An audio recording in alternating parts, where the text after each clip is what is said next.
A paz do Senhor, queridos irmãos, prezados amigos, estamos começando mais uma edição do Culto Racional. Esse é um programa que está sempre aí à sua disposição, um programa que tem a proposta de fazer uma discussão da nossa fé, uma autoavaliação da fé que estamos praticando. Eu, você, a comunidade evangélica nesse país, e não há nenhum outro recurso eficiente para que seja feito isso que não seja a palavra de Deus. Então, nós estamos com um projeto andando aí, vai fazer um ano, esse projeto de discutirmos cada versículo da Bíblia, cada capítulo da Bíblia.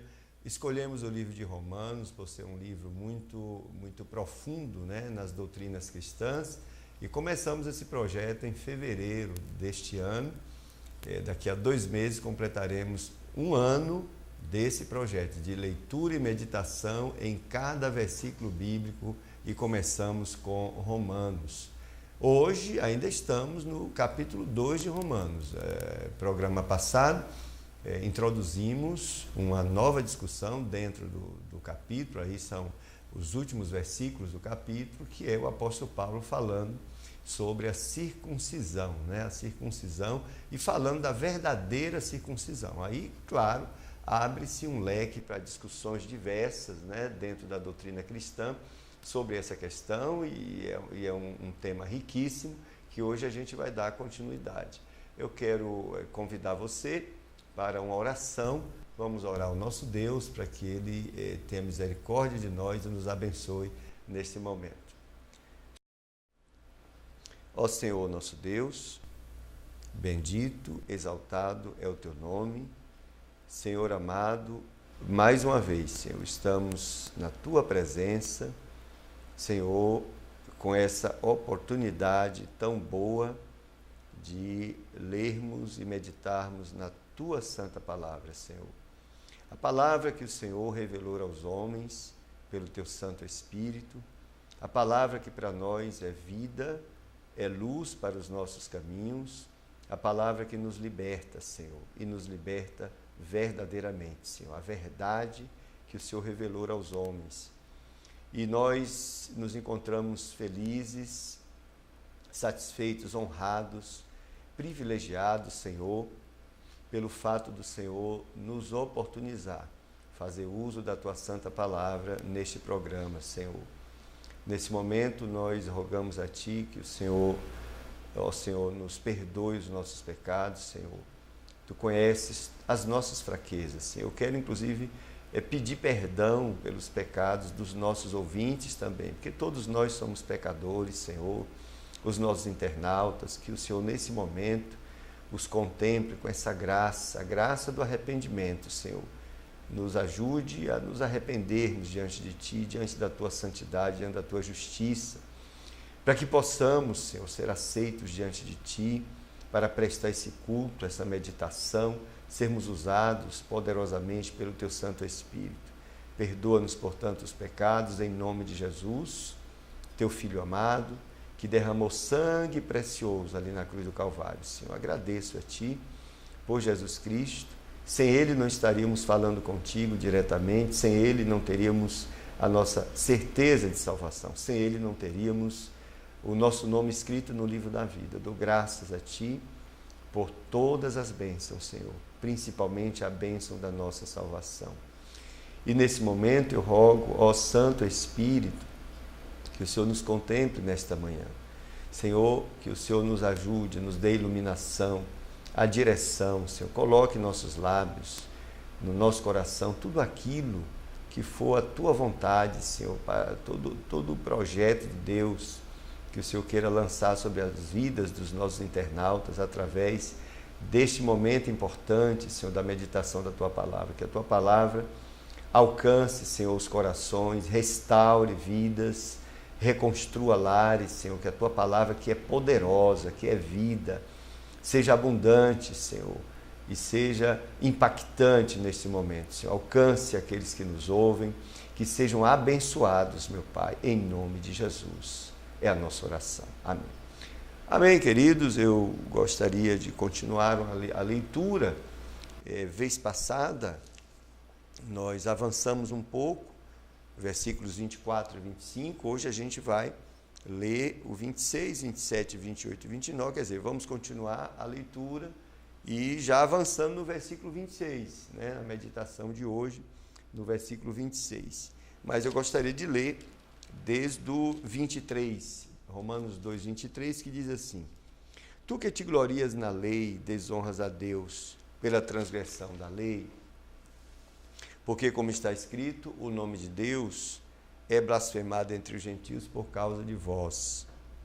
Porque a circuncisão é, na verdade, proveitosa, se tu guardares a lei. Mas se tu és transgressor da lei, a tua circuncisão se torna em incircuncisão. Se, pois, a incircuncisão guardar os preceitos da lei, porventura, a incircuncisão não será reputada como circuncisão. E a incircuncisão, que por natureza o é, se cumpre a lei, não te julgará porventura a ti, que pela letra e circuncisão és transgressor da lei? Porque não é judeu o que o é exteriormente, nem é circuncisão aqui o é exteriormente na carne, mas é judeu o que o é no interior, e circuncisão aqui é do coração no espírito, não na letra, cujo louvor não provém dos homens, mas de Deus.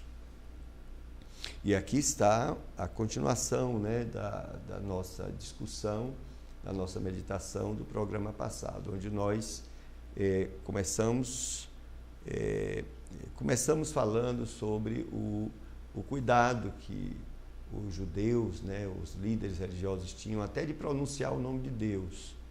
E esse texto, ele diz que vocês que diz que honram a Deus, ao ponto até de sequer pronunciarem o nome de Deus, eles fazem até uma modificação para falar uma outra palavra que representaria, vamos dizer assim, o nome de Deus. Eles fazem uma junção de dois nomes, Adonai e Yahvé, eles fazem uma corruptela aí e fazem um outro nome que é Jeová, e eles se referem a Jeová, para não falar o nome de Deus verdadeiramente, porque eles se sentem dignos. Então, há todo um ritual, toda uma reverência, um supremo respeito, formalmente falando, exteriormente falando, legalmente falando, do ponto de vista da lei, né, esse cuidado todo, esse melindre todo, mas que, segundo o próprio texto bíblico, fala, e aqui se referindo à comunidade, né, daquela época, a qual estava endereçada essa carta,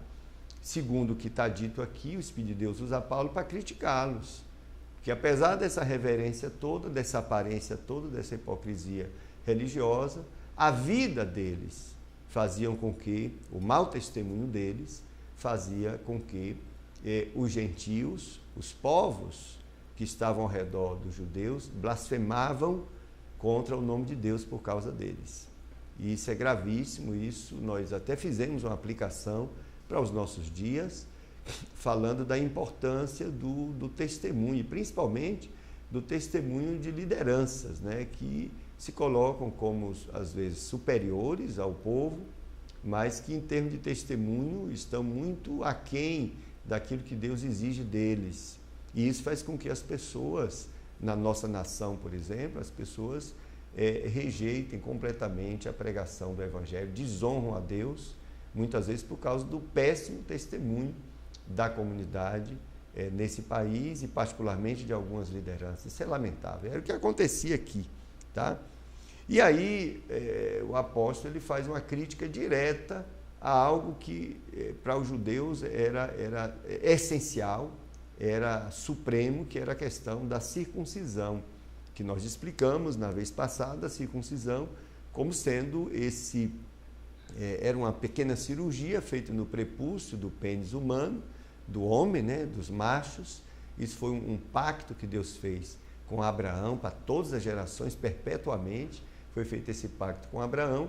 E para os judeus, esse ato introduzia, né, aquele homem no 8º dia de vida, na linhagem de Abraão, portanto, no pacto que Deus fez com Abraão, e, portanto, isso era suficiente para salvar esta pessoa. Isso é uma interpretação que eles fizeram, que Deus nunca disse isso. Deus nunca disse isso. Deus disse que a circuncisão era para incluí-los na nação de Israel. como um pacto, né? Mas isso não implicaria em salvação da alma. Eles interpretaram exatamente desse jeito, tornando inclusive a salvação racial. Só os judeus eram salvos. Por isso que eles nunca pregaram, né, o evangelho, nunca pregaram a mensagem que o próprio Deus deixou através dos profetas.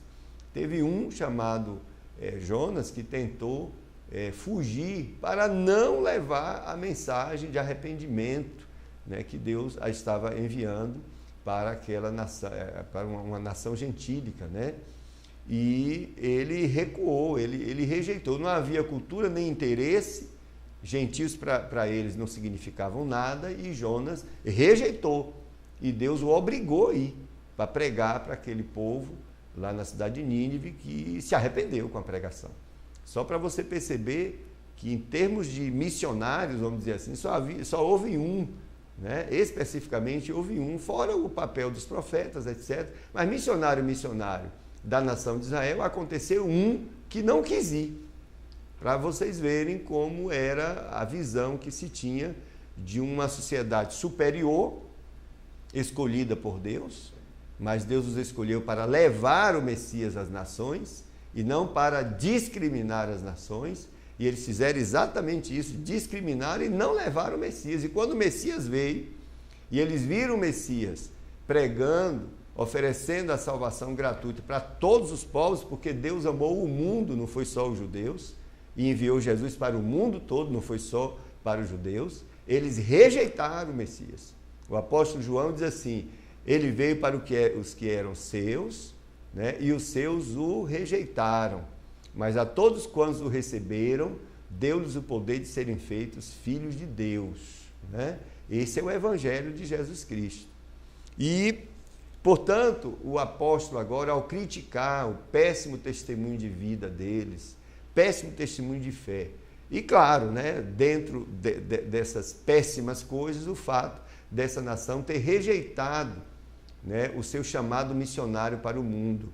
Aí o apóstolo, usado pelo Espírito de Deus, ataca algo que é essencial para eles, que é a circuncisão, criticando inclusive o valor dessa circuncisão, né? E aqui está dito, versículo 25, porque a circuncisão é na verdade proveitosa se tu guardares a lei, que não era o caso deles, né? Então a circuncisão para eles, para Deus ali não significava nada, porque era um pacto de comunhão com Deus, né? De vida com Deus. Não adiantava, do ponto de vista divino, a pessoa ser circuncidada, mas não desenvolver esse relacionamento com Deus que era proposto dentro do pacto, né?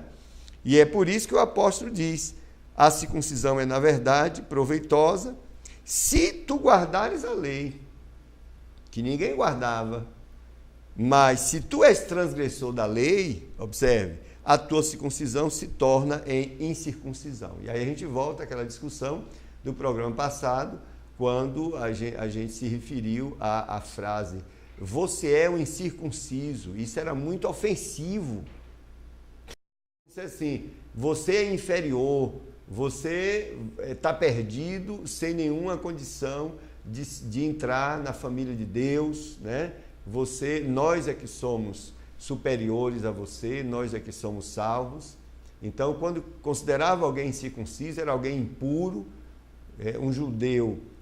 Já comentamos aqui, historiadores dizem que quando eles passavam na rua e batiam o ombro com um gentio, eles se consideravam impuros, eles não entravam na casa de um gentio, inclusive. Jesus entrou, foi criticado, e em alguns momentos Jesus entrou na casa de gente que era gentil, que não era judeu, e os discípulos de Jesus não entraram. Jesus entrou sozinho, porque os discípulos se consideravam superiores. Veja que coisa terrível, né? E aí o apóstolo diz: se você não guarda a lei, a sua circuncisão é mesmo que uma incircuncisão, você é mesmo que incircunciso, você é indigno. E isso era gravíssimo para um judeu ouvir de quem?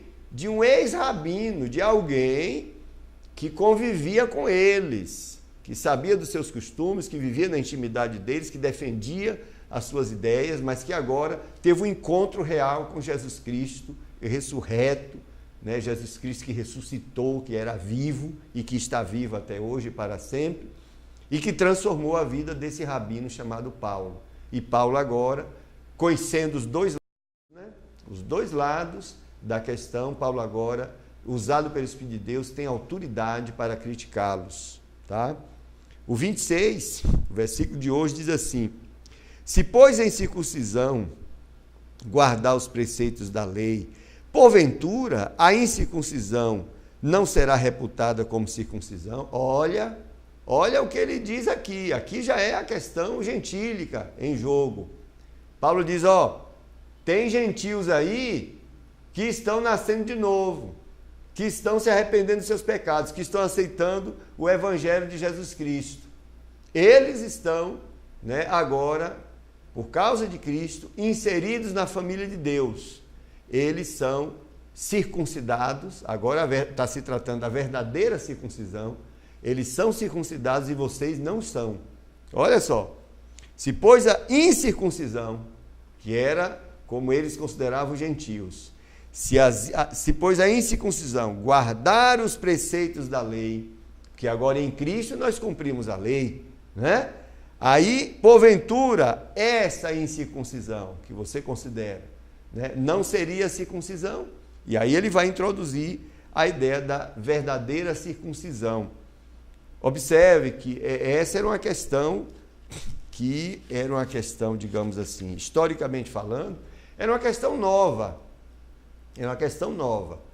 Porque quando o apóstolo, nas suas missões, né, nas suas viagens missionárias, começou a ganhar gentios para Jesus, pregar evangelho em outras nações que não Israel, e muitos se converteram, eles viram o Espírito de Deus ser dado, ser derramado sobre as pessoas, né, que não tinham nenhum conhecimento de Deus, que não eram judeus, que não tinham lei, que não tinham nada, mas que creram em Jesus Cristo, que receberam Jesus como Salvador, que tiveram seus pecados perdoados por Ele.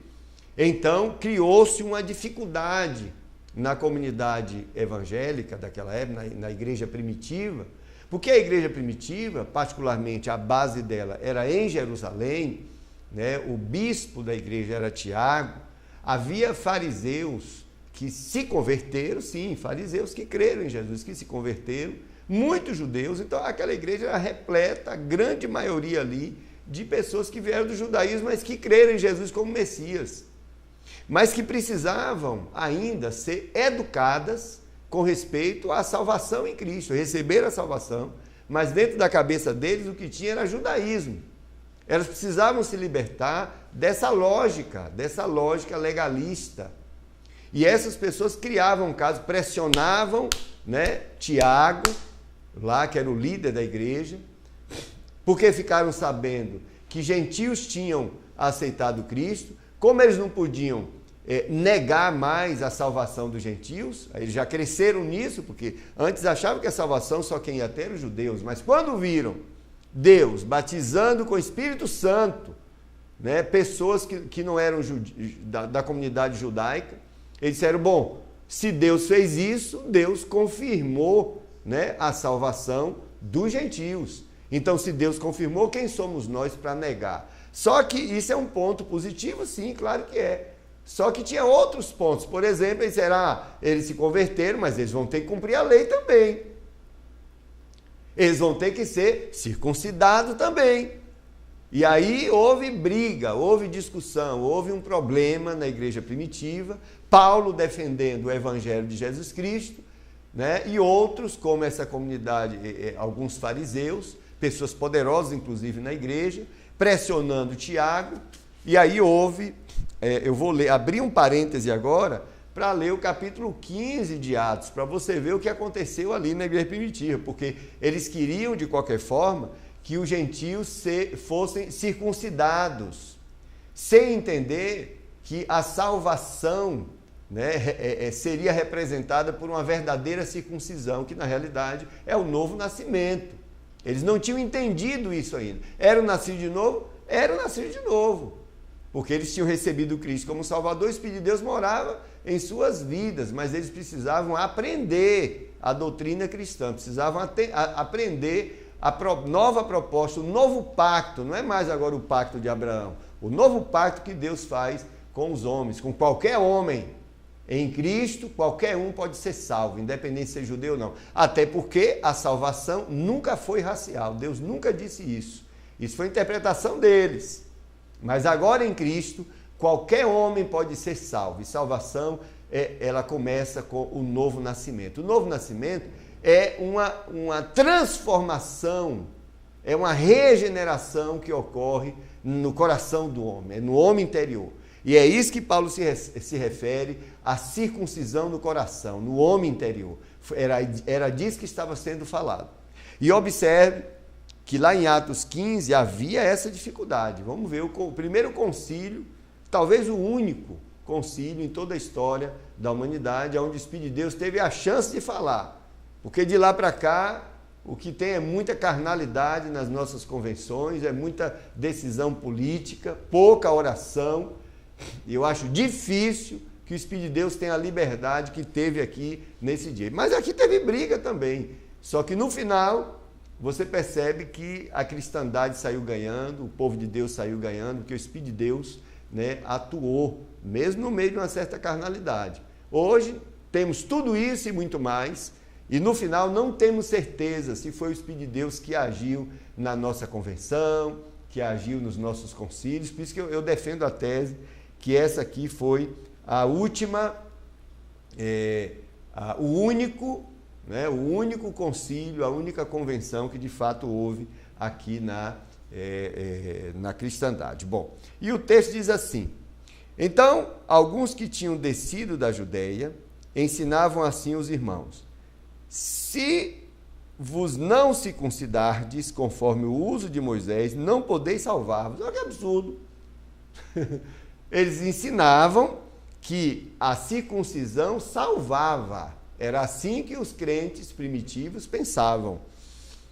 Tendo tido Paulo e Barnabé não pequena discussão, observe, e contenda contra eles, resolveu-se que Paulo, Barnabé e alguns dentre eles subissem a Jerusalém aos apóstolos e aos anciãos sobre aquela questão, tá? Então, teve aquela briga, aquela discussão, dizendo: vocês também que são gentios, que aceitaram a Cristo, vocês vão ter que, segundo o rito de Moisés, para serem salvos, vocês vão ter que se circuncidar. Paulo não aceitou isso. Então, criou-se uma comissão: vamos agora lá na igreja mãe, vamos reunir os anciãos e vamos conversar. E eles, sendo acompanhados pela igreja, passaram pela Fenícia e por Samaria, contando a conversão dos gentios. Os gentios estavam aceitando Cristo e davam grande alegria a todos os irmãos. Quando chegaram a Jerusalém, foram recebidos pela igreja e pelos apóstolos e anciãos, e lhes anunciaram quão grandes coisas Deus tinha feito com eles. Alguns, porém, da seita dos fariseus, que tinham crido, observe, se levantaram dizendo que era mister circuncidá-los e mandar-lhes que guardassem a lei de Moisés. Então eles continuavam com a ideia de que a salvação era pelas obras, né? As obras da lei. Congregaram-se, pois, os apóstolos e os anciãos para considerar esse assunto. E havendo grande contenda, levantou-se Pedro e disse-lhes: varões irmãos, bem sabeis que já há muito tempo Deus me elegeu dentre vós, para que os gentios ouvissem da minha boca a palavra do evangelho e crescem. E Deus, que conhece os corações, lhes deu testemunho, dando-lhes o Espírito Santo, assim como também a nós. Aí é Pedro testemunhando de que ele, ao pregar para os gentios, ele viu Deus confirmar, né, esta pregação com a doação do Espírito Santo para os gentios, tá? E não fez diferença alguma entre eles e nós, purificando o seu coração pela fé. Agora, pois, por que tentais a Deus, pondo sobre a serviço dos discípulos um jugo que nem nossos pais, nem nós podemos suportar? Está vendo aí? É o próprio apóstolo reconhecendo que ninguém conseguiu cumprir a lei, né? Mas cremos que seremos salvos pela graça do Senhor Jesus, como eles também. Salvação pela graça, não é pelas obras da lei. Veja como o texto se torna claro, né? Então toda a multidão se calou e escutava a Barnabé e a Paulo, que contavam quão grandes sinais e prodígios Deus havia feito por meio deles entre os gentios. E havendo-se eles calado, tomou Tiago a palavra, dizendo: varões irmãos, ouvi-me. Simão relatou como primeiramente Deus visitou os gentios para tomar deles um povo para o seu nome. Observe.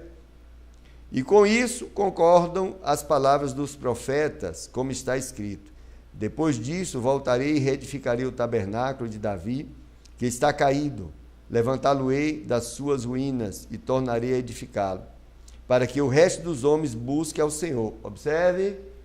E também todos os gentios sobre os quais o meu nome é invocado, diz o Senhor, que faz todas essas coisas, que são conhecidas desde toda a eternidade.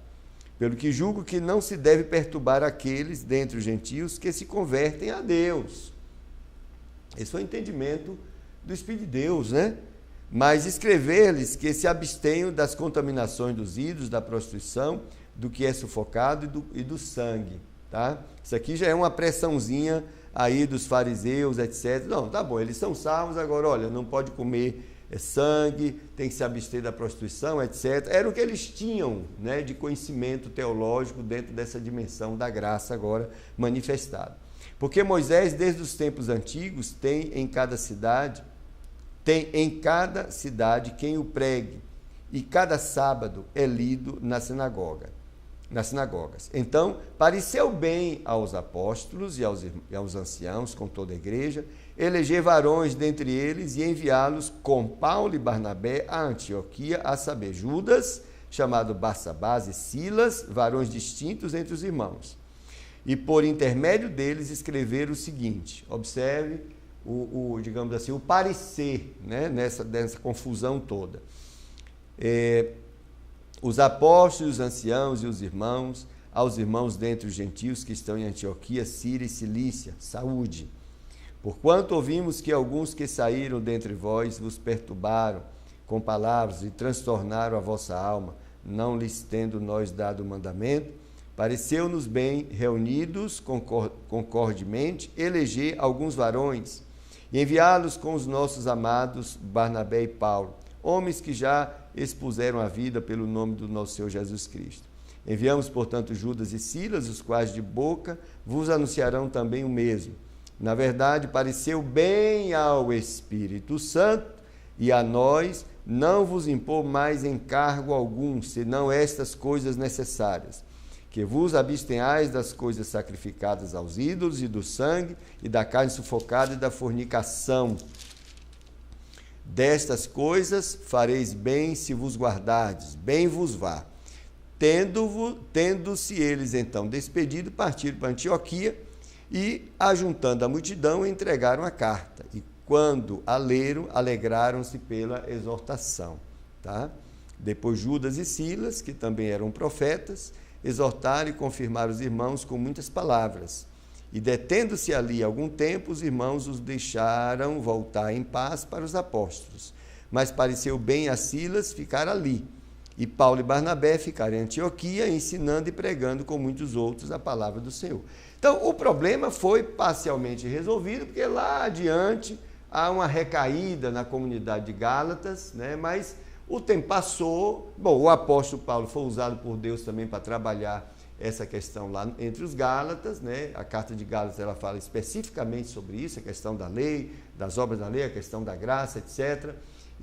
Mas o fato é, houve o crescimento, houve a doutrina cristã, a doutrina revelada pelo Senhor Jesus, pelo Santo Espírito de Deus, e hoje a comunidade ela tem, digamos assim, ela já tem robustamente, né, essa doutrina que está revelada na palavra, salvação pela graça e não pelas obras da lei, né? Lamentavelmente, nesses dias, ainda existem algumas comunidades que insistem em merecer a salvação, insistem em colocar a salvação dos irmãos sob uma base de obras realizadas, de dogmas das suas denominações, e isso é voltar ao passado, isso é retroceder, isso é entrar numa discussão que já foi resolvida, pareceu bem ao Espírito Santo. O Espírito Santo já ensinou isso, né? Pare, meu irmão, larga a mão de estar colocando peso sobre as pessoas da sua igreja para cumprir os dogmas que nós mesmos inventamos. A gente tem que ensinar a palavra de Deus para esse povo. O povo tem que, ouvindo a palavra de Deus, amar a palavra e seguir a palavra, né? Certas interpretações que a tua igreja tem, que a minha tem, que geraram certos costumes, a gente chama de costumes, só que na hora da prática nós santificamos esses costumes, né, ao ponto de ameaçar a salvação dos irmãos. Isso é heresia, isso é erro. Não vamos fazer isso, né? Vamos amar as ovelhas do Senhor Jesus e ensinar a palavra. Né? Claro, a gente já estabeleceu os dogmas, né? Então a pessoa que vem para a nossa comunidade, a gente diz logo, se você quiser os nossos dogmas, você fica aqui, senão vai para outro lugar. Né? É assim que a gente manda no reino de Deus desse jeito. E a pessoa humildemente, não, eu vou ficar aqui, o que é que tem para fazer? Não, aqui você vai vestir assim, você vai calçar assim, você vai... Isso nada tem salvação, a verdade é esta. Por favor, aqui está a palavra de Deus, a verdade é esta. E por que estamos escravizando muitas vezes os nossos irmãos? De onde é que vem isso? Que orientação é essa? Não é a orientação do Espírito de Deus. Não pareceu bem ao Espírito de Deus manter esse jugo sobre os irmãos. Essa circuncisão posta pelos homens. A circuncisão que o irmão precisa, ele já tem, nasceu de novo. O Espírito de Deus, né, já está trabalhando na sua vida, já está santificando a sua vida. O fruto do Espírito já está amadurecendo na vida do irmão. Deixa ele crescer, deixa ele ficar parecido com Jesus. Isso é obra de Deus na vida dele. A gente acha que colocar esses dogmas nossos, a gente vai controlar os irmãos, acho que a ideia é de controle, né? Coisas externas, porque se eu ver, fica fácil eu controlar. Você não está assim, não está assado, então sua vida espiritual está uma tragédia. Isso é um absurdo, é um absurdo. Conhecereis a verdade, vos libertará. Se o Filho, pois, vos libertar, verdadeiramente sereis livres. Vamos parar com isso, minha gente. Bom, mas voltando aqui, então, qual é o valor real da circuncisão? Né? É uma pergunta que se faz. Então, para os judeus, a circuncisão tinha valor absoluto. Valor absoluto. Era uma garantia da salvação, né? Era salvação. Eles se consideravam, inclusive, uma sociedade superior. Olha o que Paulo fala quando ele está criticando os judeus, capítulo 9 do mesmo Romanos.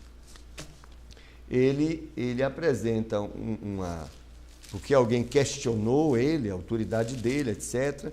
E ele fala em Romanos 9, 4, que são israelitas, dos quais é a adoção de filhos, e a glória, e os concertos, e a lei, e o culto, e as promessas, dos quais são os pais, e dos quais é Cristo, segundo a carne, o que é sobre todos, Deus bendito eternamente.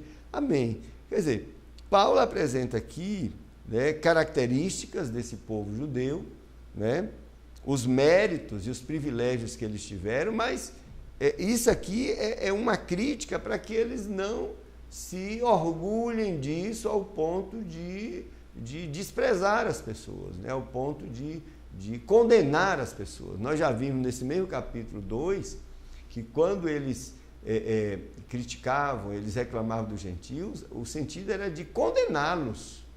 Não havia tolerância, tá? Então, na realidade, eles se consideravam sim um povo superior por causa desses privilégios todos, tá? O Cristo veio da comunidade, né? Saiu da raiz, né, de Davi, tá? É descendente de Abraão, o Messias é descendente de Abraão, que é judeu, tá? Então, a lei foi dada a eles, Deus se manifestou a eles, deu os profetas, as teofanias, tudo isso é privilégio para esse povo, mas esse povo não soube aproveitar isso não soube, assim como hoje, Deus nos deu o privilégio do Santo Espírito dele estar conosco, ele está conosco, seu Filho está conosco todos os dias, a operação magnífica do Espírito de Deus nas nossas vidas, né? Deus nos dá os recursos, nos dá tudo, tá? Somos hoje representantes de Cristo aqui na terra. Quem é o representante de Cristo aqui na terra? É a igreja do Senhor Jesus. Somos embaixadores de Cristo. A igreja é embaixatriz de Cristo aqui na terra. Isso é a maior posição que possa alguém ou uma instituição assumir entre os homens. E essa instituição é a instituição divina, que é a igreja, é nascida de novo, é corpo de Cristo. E agora não podemos usar dessa prerrogativa de sermos tão especiais para Deus ao ponto de desprezar as pessoas, ao ponto de negligenciarmos o nosso testemunho. Está acontecendo conosco coisa semelhante que aconteceu com os judeus. A gente tem que aprender com a história, né? A história mostra isso, a Bíblia mostra isso. Precisamos ter cuidado com isso. Bom, avançando um pouquinho mais, então, essa circuncisão, estaria, portanto, representando uma santificação que é genuína, né? Que a gente só vê em Cristo, só vê realizada em Cristo, porque nós, com nossas, tanto gentios quanto judeus, com as nossas próprias forças, com as nossas próprias competências e méritos, não temos condição nenhuma de chegar nesse padrão de perfeição que Deus exige de nós. Agora, Deus providenciou uma forma de chegarmos nesse padrão diante dele, através do seu Filho.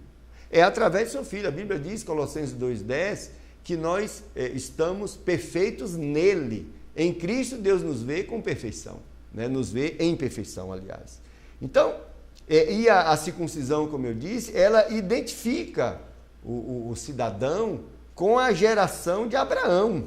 E por isso, né, por sua vez, tipificava o que Deus faria através dos filhos de Abraão, particularmente de um filho de Abraão, chamado Jesus e o Messias.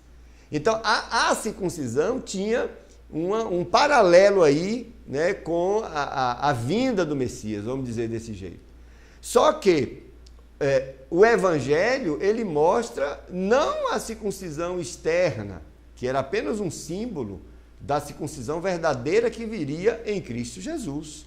A circuncisão real, de ordem absoluta, a circuncisão do coração, que é o que o apóstolo fala no versículo 29, mas é judeu o que o é no interior, e circuncisão a que é do coração, no espírito. Então é uma circuncisão espiritual, só Deus faz isso, nenhum homem faz isso.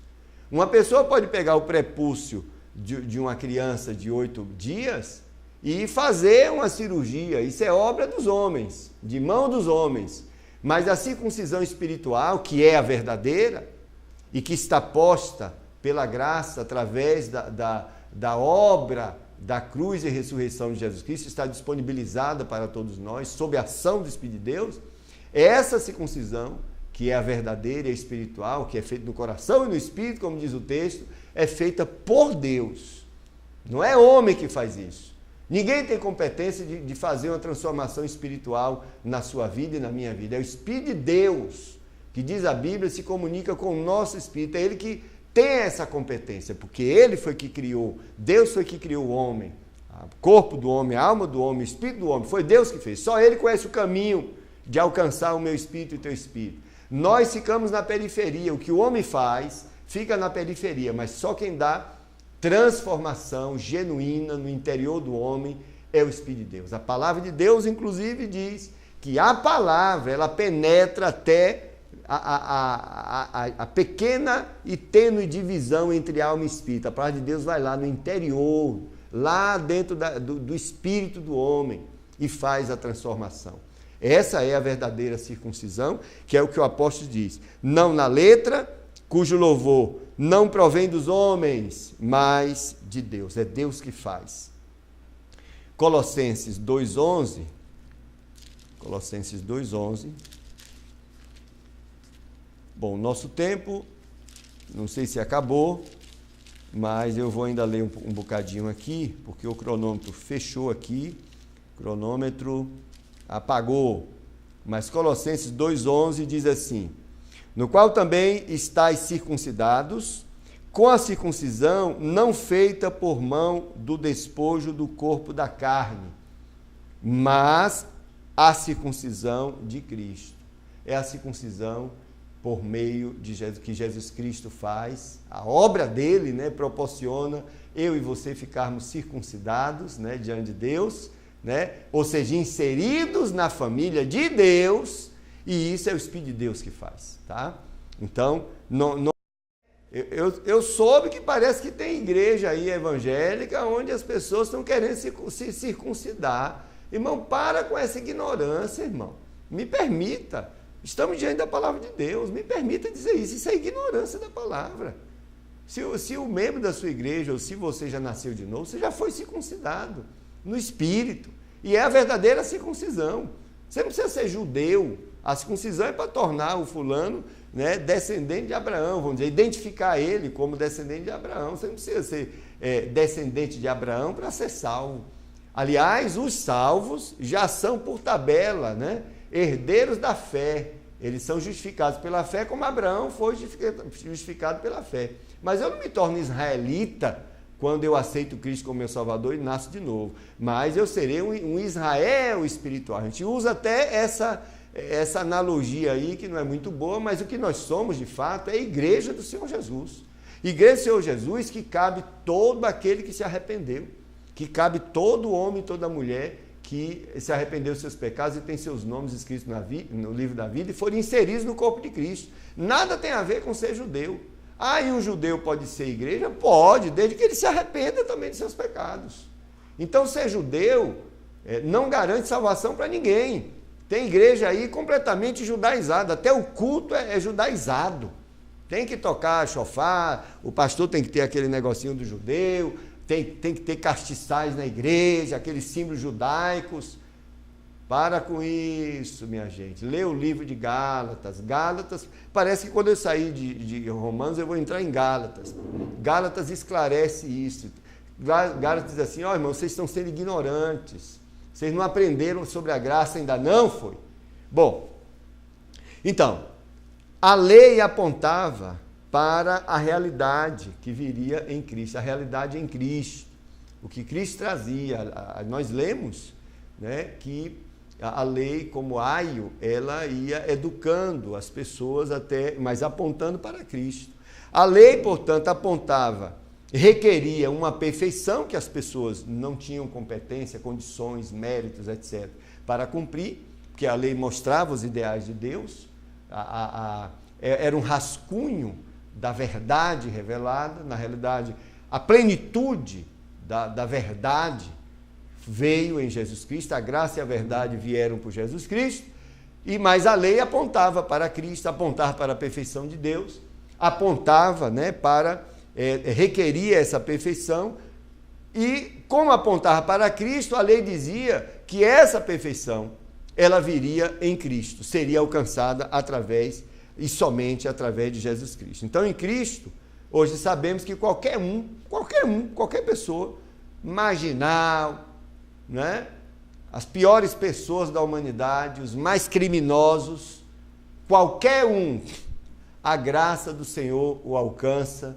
se ele se arrepender dos seus pecados. E digo mais, ele vai se tornar alguém parecido com Jesus, com o caráter de Cristo. O caráter de Cristo será forjado na sua vida. Isso é circuncisão espiritual e verdadeira.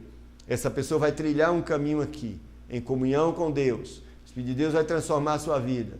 À medida que ele for sendo transformado, crescendo em espiritualidade, ele vai ficando parecido com Jesus. Um ex-marginal, que odiou, que matou, que estuprou, o que for, para Deus, os pecados foram perdoados porque ele genuinamente se arrependeu. E agora Deus transforma numa nova criação. Agora é uma criação que é feita em Cristo. Não é mais uma humanidade caída, é uma nova humanidade que Deus faz e que trilha essa vida aqui, né, com vitória sobre o pecado, sobre o diabo, sobre o mundo. Esse é o propósito, digamos assim, a pregação do Evangelho. Esse é o projeto de Deus para a humanidade, é fazer uma nova humanidade em Cristo Jesus. Isso só é possível com com a verdadeira circuncisão que é feita no Espírito, que é feita no coração. É essa ideia que o apóstolo Paulo está introduzindo aqui, né, que vai ser explorada aí ao longo do livro. Tá? Então, qualquer um pode chegar na presença de Deus. Qualquer um pode chegar através de Jesus Cristo. Qualquer um tem acesso à salvação, mesmo que não seja um judeu, mesmo que não seja circuncidado na carne.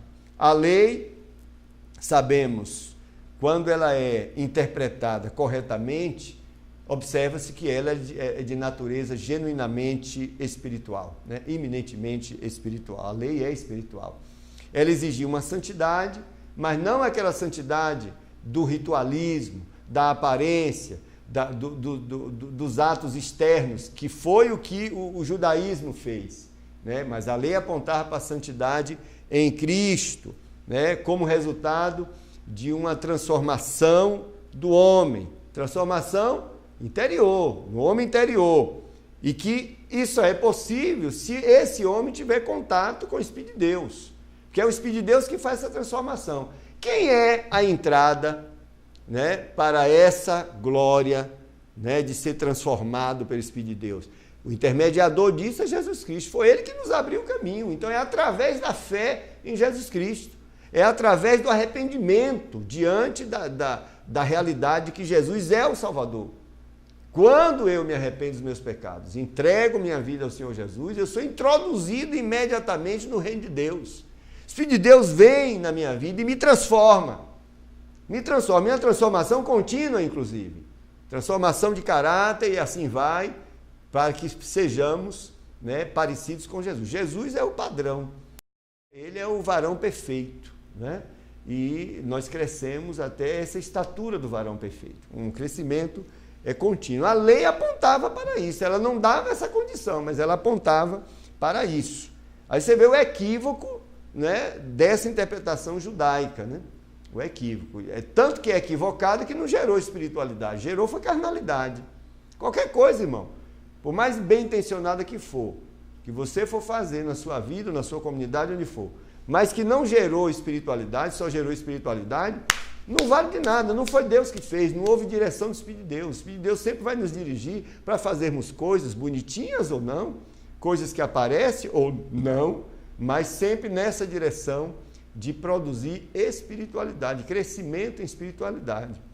A gente faz festas, vive de festas que só geram carnalidade. Deus não é. O Espírito de Deus está por trás disso, não. O que está por trás é intenções humanas, é as vaidades que a gente tem. O Espírito de Deus não está aí atrás.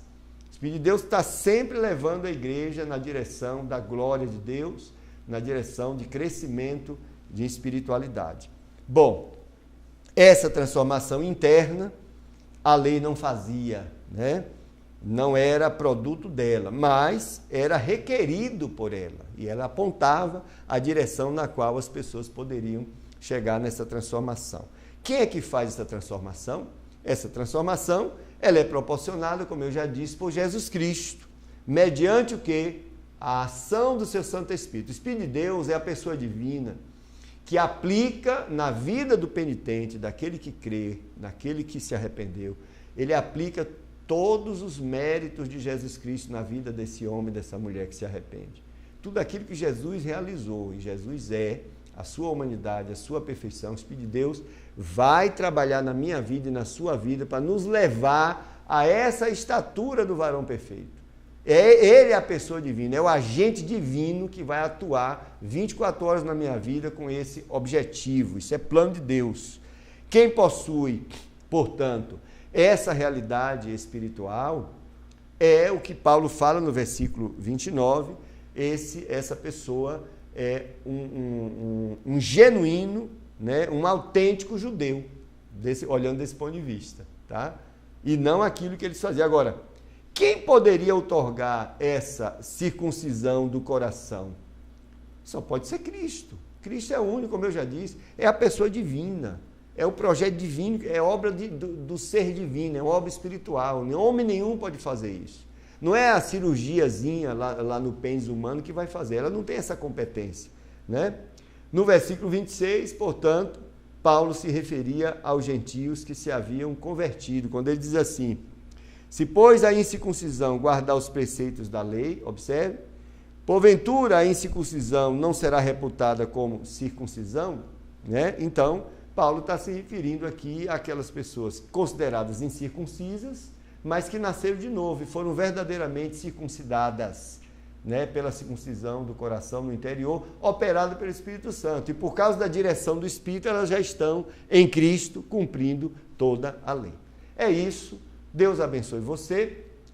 Obrigado por estar conosco. Até a próxima oportunidade com o nosso culto racional. A paz do Senhor para todos.